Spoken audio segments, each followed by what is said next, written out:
The boy had to hide in the woods every day, secretly watching his father teach others martial arts, but he had only just learned 2 basic moves when his father unleashed the ultimate move of the family technique. With one punch, a rock shattered like tofu, and the boy memorized the technique after just one glance. As soon as he began training, he could already release inner energy. One punch could shake the ground. From that moment on, the boy trained day and night, and this training lasted for 13 years. By now, his inner power was incredibly deep. One punch could make a 100-pound bronze bell vibrate loudly. Just as he was about to throw another punch, he was suddenly discovered by his mother. When she saw the heavy bronze bell knocked to the side, she immediately realized her son must have secretly practiced the family technique. She ordered him to kneel and admit his mistake, because the boy was an illegitimate son of the family, and according to family rules, he was not allowed to practice martial arts. Back then, his older brother was also extremely talented, but for secretly learning martial arts and breaking the rules. Their father struck him once and turned him into a fool, and the boy could never forget that blow his brother took. He wanted to break the chains placed on illegitimate sons by the family rules. Just then, his mentally impaired brother ran over. Seeing his brother's condition, he swore he would seek justice for him. Seeing her son so rebellious, his mother grabbed his hand and told him that the bronze bell only weighed 100 pounds, and that his father could shatter it with one punch at the age of 12, she told him, without a powerful background. Training martial arts was nearly impossible, but right after the boy left, a crack appeared in the bell. Little did they know, this bell did not weigh 100 pounds, but 1,000,000 pounds. That day the boy went to see a girl. The two were very close and intimate, but this scene was seen by the legitimate son, Tony. He kept provoking the boy with insults. The boy wanted to leave with the girl, but Tony refused to let it go. He said he was the legitimate heir, and according to family rules, the boy had to bow when he saw him. The boy was about to teach him a lesson, but the girl stopped him, not wanting to drag her into trouble. He lowered his head and apologized to Tony, but Tony kept insulting the girl with filthy words, and arrogantly claimed she would belong to him sooner or later. The boy could no longer hold back. He threw a punch at Tony, but at the moment he struck, he remembered his mother, so he held back 90% of his strength, and was knocked back several meters by Tony. Just like that, Tony was completely enraged. He had the boy dragged to the disciplinary hall, accusing him of disrespecting a legitimate heir,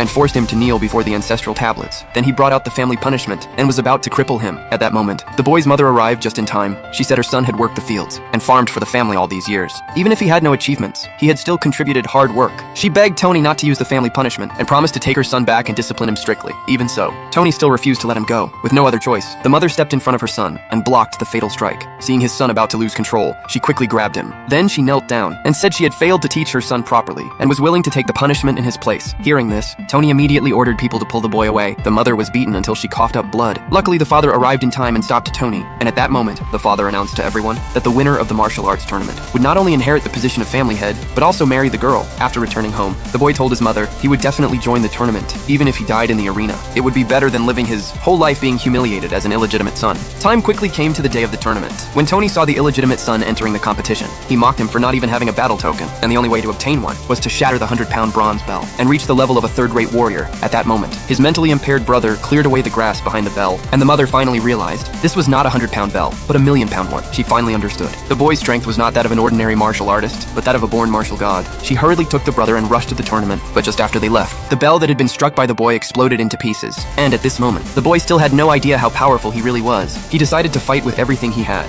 The tournament soon began. The first challenger barely exchanged 2 moves before being knocked off the stage by Tony. Tony could shatter the 100-pound bell and had already reached the level of a second-rate master. No one in the family could match him. In the following matches, Tony defeated several masters in a row, and no one dared to challenge him anymore. The boy still didn't understand his own strength and didn't dare step onto the stage recklessly, but Tony kept provoking him. Finally, unable to endure it any longer, the boy stepped onto the arena.